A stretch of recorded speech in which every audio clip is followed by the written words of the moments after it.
Betelgeuse Romanee-Conti. Yes!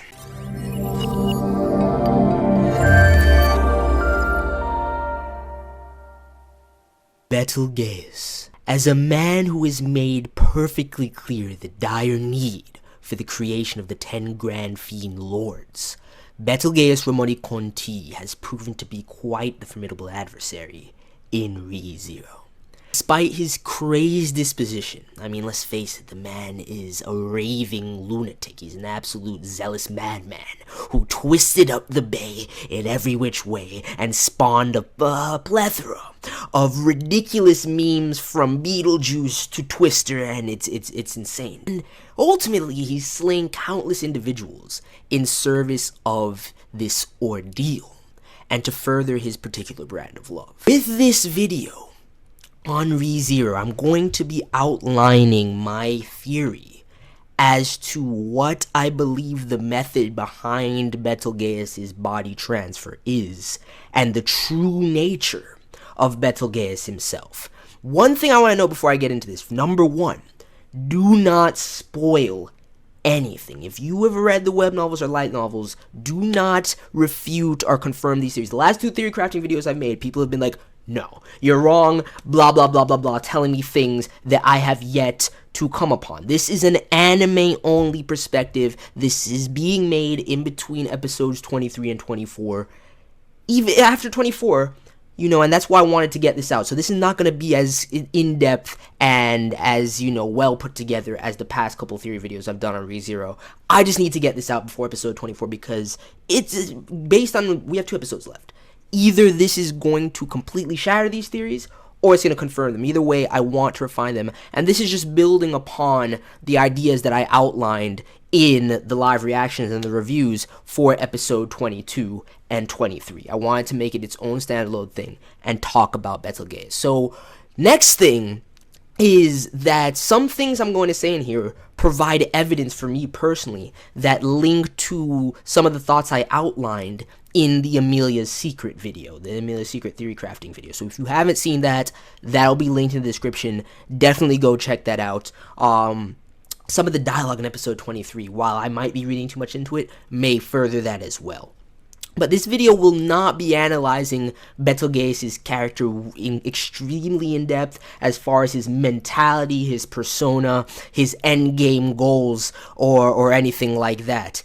Or his plans and then things that he's tried to accomplish with, you know, looking into and trying to glean insight into what the ordeal really is about. That kind of ties into the Amelia's Secret video as well, but that won't be discussed here. This is going to be an informal discussion outlining the theories that I have as far as Betelgeuse right now. So with that said, I might talk about him more in depth, do maybe a character analysis at a later date, but for now, let's get into it. Cutting straight to the chase. The theory that I've outlined in the last couple of episodes, it's been proven correct from the things that we've talked about in the discussion streams and everything like that. We have the revelation confirmed by the end of episode 23 that Betelgeuse is in fact transferring his consciousness from body to body, it's undeniable, as he takes over Subaru's body and declares himself to be Betelgeuse. Despite some thoughts and some potential possibilities prior of this potential, the fingers having this hive mind mentality, or, you know, all of them sharing a consciousness, that has been completely dispelled. Betelgeuse himself is transferring from body to body, and the question is, how is he doing this, dude? And here's what I think. I think there's 2 ways this can go. The straightforward and simple answer, which I know a lot of people support and believe, is that this is part of his authority of sloth. That is how he is able to transfer from body to body. It's hacks, it's unchecked. Some people believe that it's rooted in the gospel. I'm going to talk about that in support of my personal theory and something that one of my subscribers outlined, which I'll be getting into later. And that very well could be the case. That it very well could be as straightforward as that. This is an ability similar, you know, returns his hacks as fucking in of itself. So, you know, this could be part of the authority of sloth to transfer from body to body given certain conditions. Alright? I don't think it's part of the authority. I think this is rooted in Betelgeuse's character himself. Yes, I still think there's necessary conditions to fulfill. It would be completely unchecked and ridiculous if there wasn't, but I think this is separate from his authority of sloth, the unseen hands, and ability to instill in certain people this kind of curse, so to speak, that allows him to body transfer could be part of his authority. But I think why Betelgeuse is able to transfer bodies, and we're going to look at the evidence to support this, is that Betelgeuse is actually a spirit. In ReZero thus far, we've gotten bits and pieces through the lore about the spirits in general. We've seen dialogue with Puck and kind of seen how his character works as a great spirit. We've seen the lesser spirits in episode 23 through Julie, my boy Julius. We've seen the various, you can assume those lesser spirits that he has contracted under him to be representing the various elements of magic in this verse, you know, Iya being the MVP of episode 23. So we've seen little bits and pieces of how the Seirei work in ReZero. But assuming that and assuming Tappei's attention to detail, we can make the conclusion that there's far more depth to spirits in this verse than we've been exposed to at this point.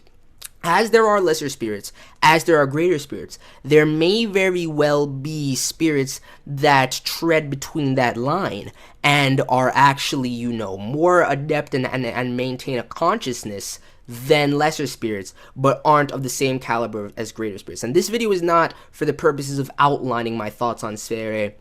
I'm probably going to make another video on that later, focused on Puck and how I think great spirits are akin to the Seirei and Seraphim in the Tales of series, you know, particularly Berseria and Zestiria. It's a theory that I've had for a little while and that we've talked about slightly in the earlier discussion streams, but I'll bring that up later, so that's neither here nor there. But I believe that Betelgeuse is not just any spirit. I believe in the past he may have been a normal, higher-ranking spirit, maybe not a great spirit, but yes, definitely above the lesser spirits, having his own consciousness. And that as a spirit, it's safe to assume that he could have been corrupted and influenced by the scent of the Witch of Envy, by Satella's love, as he continuously refers to it. He was driven into this state. You know, the malevolence crept in and deteriorated his state as an actual venerable spirit, and he's become this shell, this warped persona that still maintains the abilities and kind of setup of spirits, but also has access to Satella's abilities and powers, and is rooted in the despair and malevolence that evokes. So what do I mean by this, and what is my reasoning for this, saying this first and foremost as to how this body transfer works? First of all, the only people we've seen him transfer into are the fingers within his cult, this one merchant in episode 23 who does the suicide bomb, which is actually pretty crucial, and there's something interesting to note about that character that I mentioned in the review prior, and Subaru. So how does this work exactly? We're going to have to turn to the dialogue in episode 18, which is pretty important and could potentially be used to refute these theories as far as Betelgeuse and Puck's dialogue, and the events of episode 22 and 23. So first of all, here's what I believe. First of all, the reason I say Betelgeuse is a spirit, and it's not just that this is rooted in his authority, is that when he takes over Subaru's body, think about what happens when Betelgeuse goes into Subaru's body. The very moment that he does, Iya, the fire elemental spirit, I believe it's a fire elemental spirit based on the color, that Julius implants to protect Subaru, that shielded him from the first suicide blast earlier on in the episode, that, you know, was used to dispel, along with the others, delusion that everybody was under. Iya leaves Subaru's body the very moment that Betelgeuse takes root inside of him. So I believe it's akin to a spiritual possession, and that Betelgeuse's consciousness as a spirit, he has no base form that we know of. Okay, I mean, and that's why he's potentially not on the level of a great spirit like Puck, who has his own sense of self and has this form. I mean, he can transform and everything like that,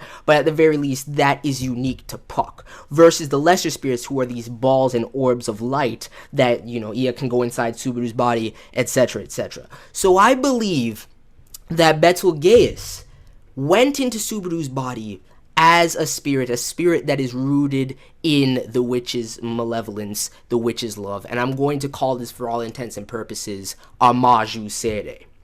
Okay, because he was originally a spirit, then he became and transitioned, steeped in the witch's love. We don't know the process as to how the Maju were created, mind you. And while maybe all Maju are rooted in transforming spirits into these monsters by influencing them with the witch's love. Who knows? Who knows? But it also ties into my thoughts on how spirits are formed in general. We're not going to talk about that here. So the very fact that he was able to do that, I believe, is part of the of proof that Betelgeuse is in fact a spirit. This is where, if this is the case, it can tie back to the Amelia's Secret video, and potentially Betelgeuse as well has been alive since the time of Satella, could explain why he's so, personal about his devotion to her, and has been transferring from body to body in order to survive. The original visage of Betelgeuse that we see introduced in episode 15 likely isn't even his first persona. That's probably another finger from, years past that he's been controlling. And the main note that kind of outlines this for me is the line that he says in episode 23 after he's possessed Subaru's body, where he says, "It's been decades since I had a body that fit me so well." So that means decades prior, he had a different body than we've even seen when he was introduced. Okay, so if it's just rooted in his authority, even still, that could explain it, but I think it's in this area the next reason for that, and we're going to explore the methods as to how it works and how he's able to do it, but the next reason for that is what Julius says in episode 23 as well, that Subaru most likely has a high spiritual affinity because of how the disruption of the illusion spell that was cast worked and affected him so heavily. And I thought that was key. I thought there was definitely foreshadowing and importance to that, and that could lead into, it's easy to look at it simply as Betelgeuse can only take over the bodies of those who have received the witch's love. This ties to the gospel, and this is something I'm going to talk about in a second, but people who have an affinity with the Witch of Envy, with Satella, he is able to control and manipulate and actually go into their bodies. People outside of that, he can't. I don't believe it's limited like that. I believe it's also, maybe that is the case, maybe that's one way it can go, but general individuals with a spiritual affinity can also be possessed by Betelgeuse, and that is in fact why Subaru's body suits him so well, because it's a combination of both. Not only does he have the witch's love, but according to Julius, has this great spiritual affinity, and as a result, it's the greatest body Betelgeuse has ever possessed, as in his words, for the most part, or one of the greatest that he has ever possessed. Okay, so that's what I believe. That's outlining it. We're going to get into some specifics and the dialogue and everything like that gives us more insight and clarity about this. Now, the first thing I want to mention in terms of this whole Maju Seirei theory, that's probably what I'm going to call it, is the dialogue between Betelgeuse and Puck in episode 18. Let's read through it, and then I'm going to analyze and break it down.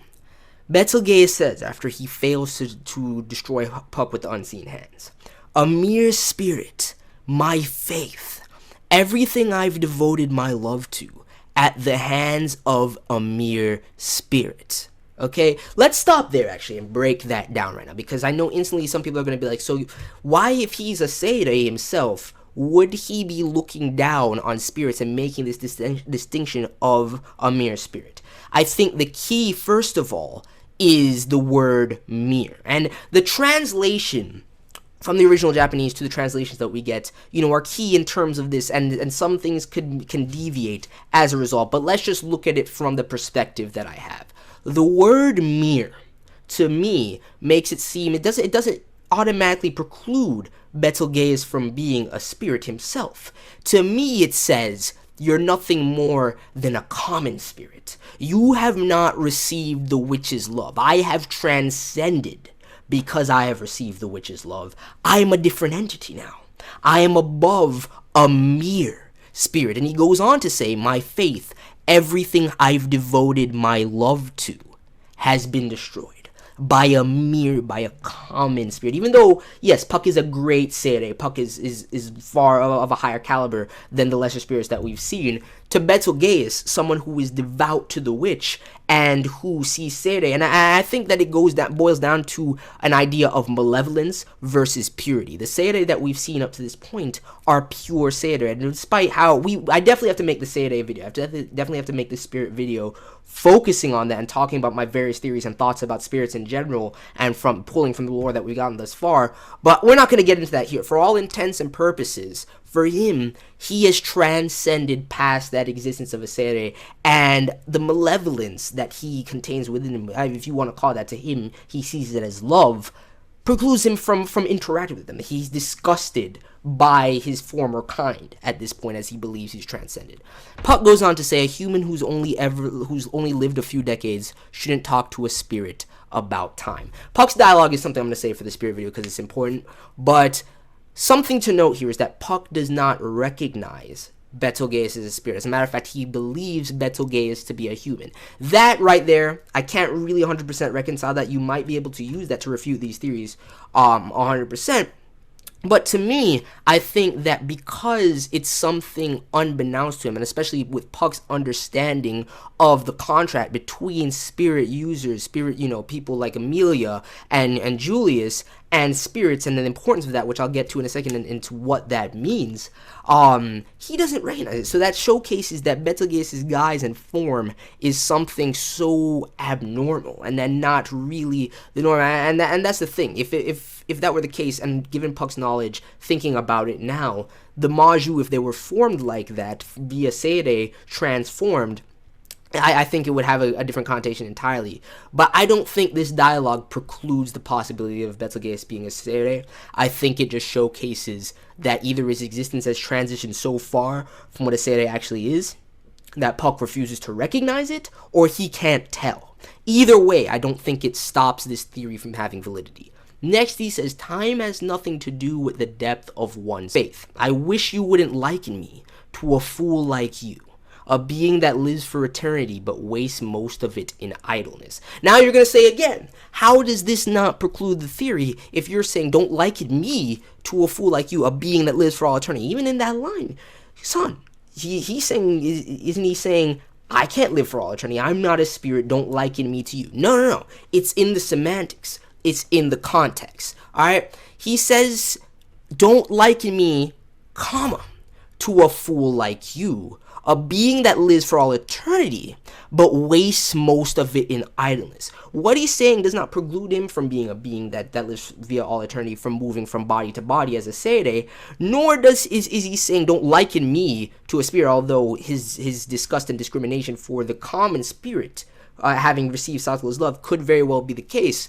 But to me, this says, because you are wasting your eternity in idleness, doing nothing, while and it's crazy the weird paradoxes in Betelgeuse's dialogue, and how he genuinely seemingly despises the idea of sloth.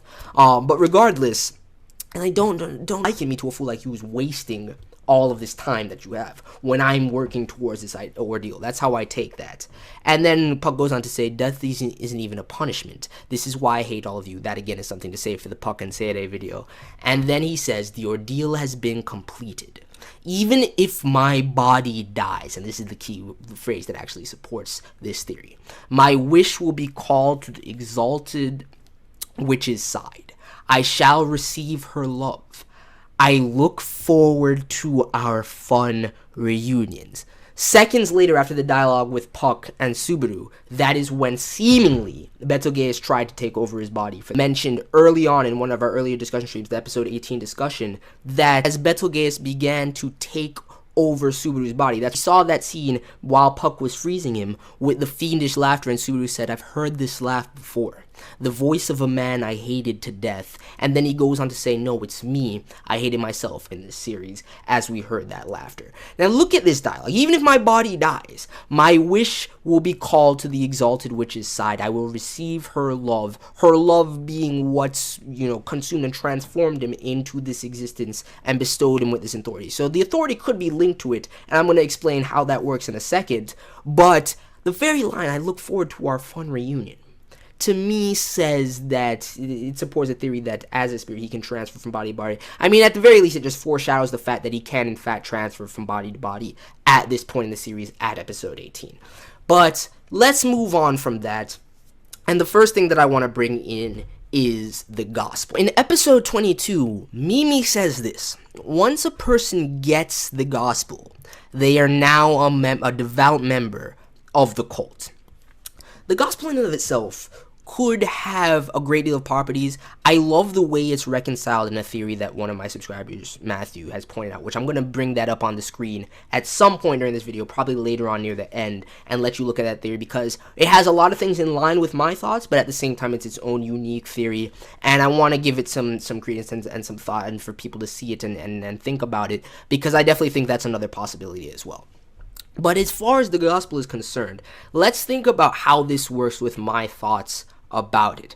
Betelgeuse says this as well in episode 22. Where is it? The gospel that allows me through inexperience to return love. Now, the way that Betelgeuse phrases love, it's been used to connote the blessings of the witch, so to speak. It's been used to connote, you know, what he's been working towards as his end game, you know, the end goal of the ordeal, what allows him to return, what his exalted wishes are, what he receives, everything of that nature. And he says it's rooted through this gospel. Okay? Now think about it this way. If you interpret that and it's like one of those, you know, if A equals B and B equals C, then A equals C. What if the gospel is what is necessary in order to imbue individuals with that sense of the witch's love to where he can transfer into their bodies? Let's think about this, and this is something I want to know. I mentioned in the review. I want to note it again here.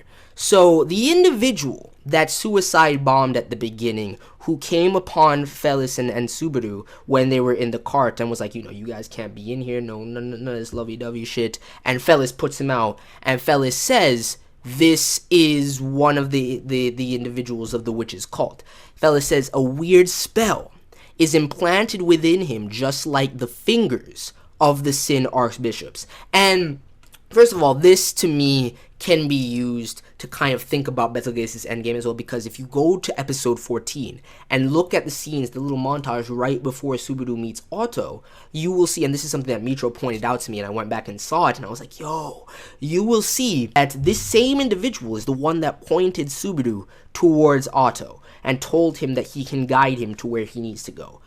I wonder if he was already under the influence of said spell of Betelgeuse. But anyway, my point being, I'm not going to get into Betelgeuse's endgame like I said earlier. My point being is that if the gospel is used to instill this in people, similar to the fingers, and that is what's necessary to implant this spell, and once this spell is implanted, it equals the affinity of the witch being implanted in people, going back to Mimi's dialogue. Once a person gets this, they are a devout member of the cult, and that's a prerequisite for Betelgeuse's transfer. That explains how he got into this man's body, who neither had, you know, spiritual affinity or any sort of love from the Witch of Envy.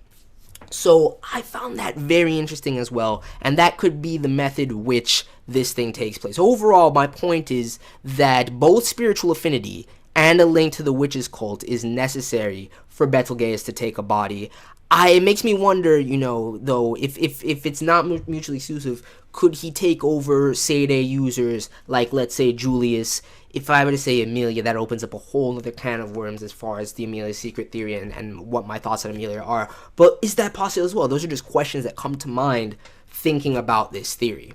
Now, going back from this, episode 22, where he freaks out over Ia's appearance in the first place, to me, again, bolsters the idea that Betelgeuse, as this Maju Seirei, as this corrupted, malevolent, witch's love-induced spirit, everything that revolves around the purity of the regular Seirei is adverse to him. He can't handle it. It's blasphemous, in a sense. So when he sees Ia swarming around him, he's like, Seirei, Seirei, Seirei, and he's freaking out.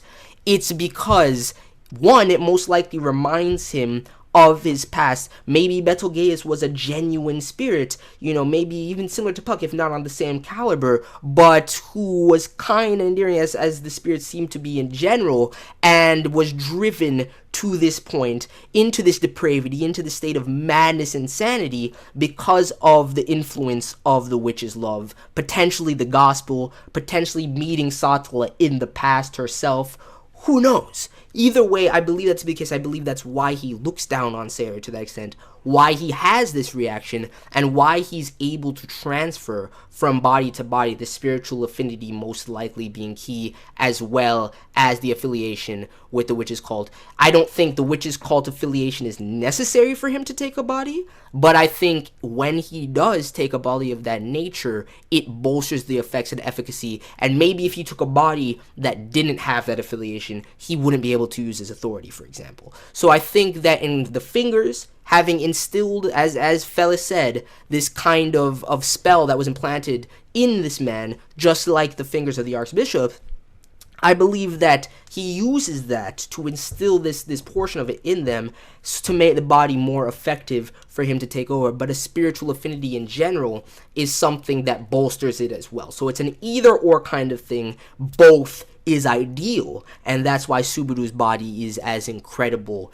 as it is for him. So those are my main thoughts as far as Betelgeuse being a spirit and how he's able to transfer his consciousness from body to body. And just a side note that's interesting to address, especially if you've been into the astrological interpretations and by extension the mythological interpretations of certain character names in Re:Zero, Betelgeuse, as a star with the associations to the Orion constellation and Mars, has links to the motif of death and rebirth. So that's something interesting to address, something that could also be used to have theory crafted about this particular ability early on, and also feeds into this idea in a more ethereal sense. So for example, just taking over Crucia's body is probably going to be an unlikely scenario unless he imbues this spell that was implanted into this one man within her, and even then, it's not going to be as an effective body as someone like Subaru's, who is blessed by the witch, potentially with all the speculation and the theory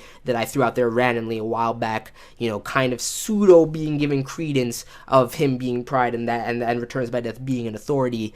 There's a lot going on here to suggest that Betelgeuse is in fact a spirit, but not a normal spirit, a spirit corrupted by the Witch of Envy, by her love, and is transformed into this new dark entity that, separates himself from the realm of the normal spirits, and could explain a lot as to why Puck would preclude that as well, and everything like that. So I do not think it's a simple matter of his authority. If it was, then on top of the unseen hands, on top of everything we've seen him do, if this is part of it, I can only imagine what the other archbishops since, can actually do, and what their authorities are. But regardless, it's all been hacks. I mean, Return is a hacks ability in and of itself, so I'm not really going to question that too much. But regardless, that's pretty much it. These theories may very well be completely dispelled. It may be just as simple as it being his authority, and I'm feeling like I think episode 24 will give us our answers. If not, definitely by the finale of episode 25, we'll have the full answers as to what's going on with Betelgeuse, because there's no way they're going to leave this whole altercation going past the 25 episode mark. I feel like this arc needs to end by episode 25. So we must have some insight into this, and that's why I wanted to make this video now, even though it wasn't. There's still more things I want to get into, Betelgeuse's dialogue in episode 15, and what that could mean for his endgame, and certain, other possibilities, linking it to the Amelia's secret video. I mean, even the line in episode 23 where Amelia goes to him and she says, "Thank you for being defeated." To me, there was a slight sense of remorse there, to where it kind of suggests a link between Amelia and Betelgeuse, and potentially him being one of the individuals, one of the members of the cult that in her past, from going back to my Amelia's secret video, tried to manipulate her and use her and everything like that. Going back to the dialogue in episode 17 where he's like, after this one, after all this time, she trips over the first stone in her path, things like that. There's a lot more I would love to go into with Betelgeuse's character, just even analyze how twisted it is, talk about the incredible nature of the voice acting for him that everybody has put in, and just how twisted and complex and warped of a character is, and how much depth there is to his seemingly ridiculous ravings, mad and deranged ravings. this is the main theory I want to throw out, that Betelgeuse is a cross between a Seirei and a Maju, a Seirei that was corrupted by the love of the jealous witch and has become this new entity, and it is because he is a Seirei that he is able to transfer his consciousness from body to body, almost like, as Puck had said, you know, you have no idea how serious the contract between spirit user and spirit is. What if this is something along those lines, where he needs the spiritual affinity? That is just one way to go. It could be mutually exclusive, or they could both be necessary, or it could be mutually exclusive. And what if he needs that? And that's what he's doing. He needs somebody who has the ability to contract with spirits in order to take and possess their body. If not, he has to imbue them with this curse to evoke the witch's love and do it that way, maybe using the gospel. And that's one of the reasons why his personal copy of the gospel is so important. Maybe the gospel has various applications via who's wielding it and you know, given the authority of the particular archbishop. But that's another thought for another day entirely. So I'm curious about that as well. Either way, Betelgeuse is an absolute fiend. The ability is crazy, and I really can't wait to see how Subaru and the party are able to subvert this and actually take this man out, because at the end of the day, he can just transfer his body. He's probably been subsisting for hundreds of years, transferring his body. So that shit is crazy, but maybe I'm thinking too deep into it. This is probably the portion of the video where I'm going to put the theory that was stated on the screen. It's by Matthew Walker. You should be able to see it now, and I'm just going to let this portion run for a little bit so you guys can read through it. Just pause the video here if you want to read the entirety of it, but I think there's some really good thoughts here, some of which tie into my thought process as well, some of which, you know, go more in depth with how the gospel is used, and particularly his thought about the realm that Puck is separated into with Amelia's gem versus, you know, the gospel as a spiritual artifact and tome is very interesting to me, and something that I think is a huge possibility as well. So definitely check that out. But overall, let me know your thoughts on everything I had to say. Like I said before, please don't spoil. I hate those comments where people are just like, you're wrong.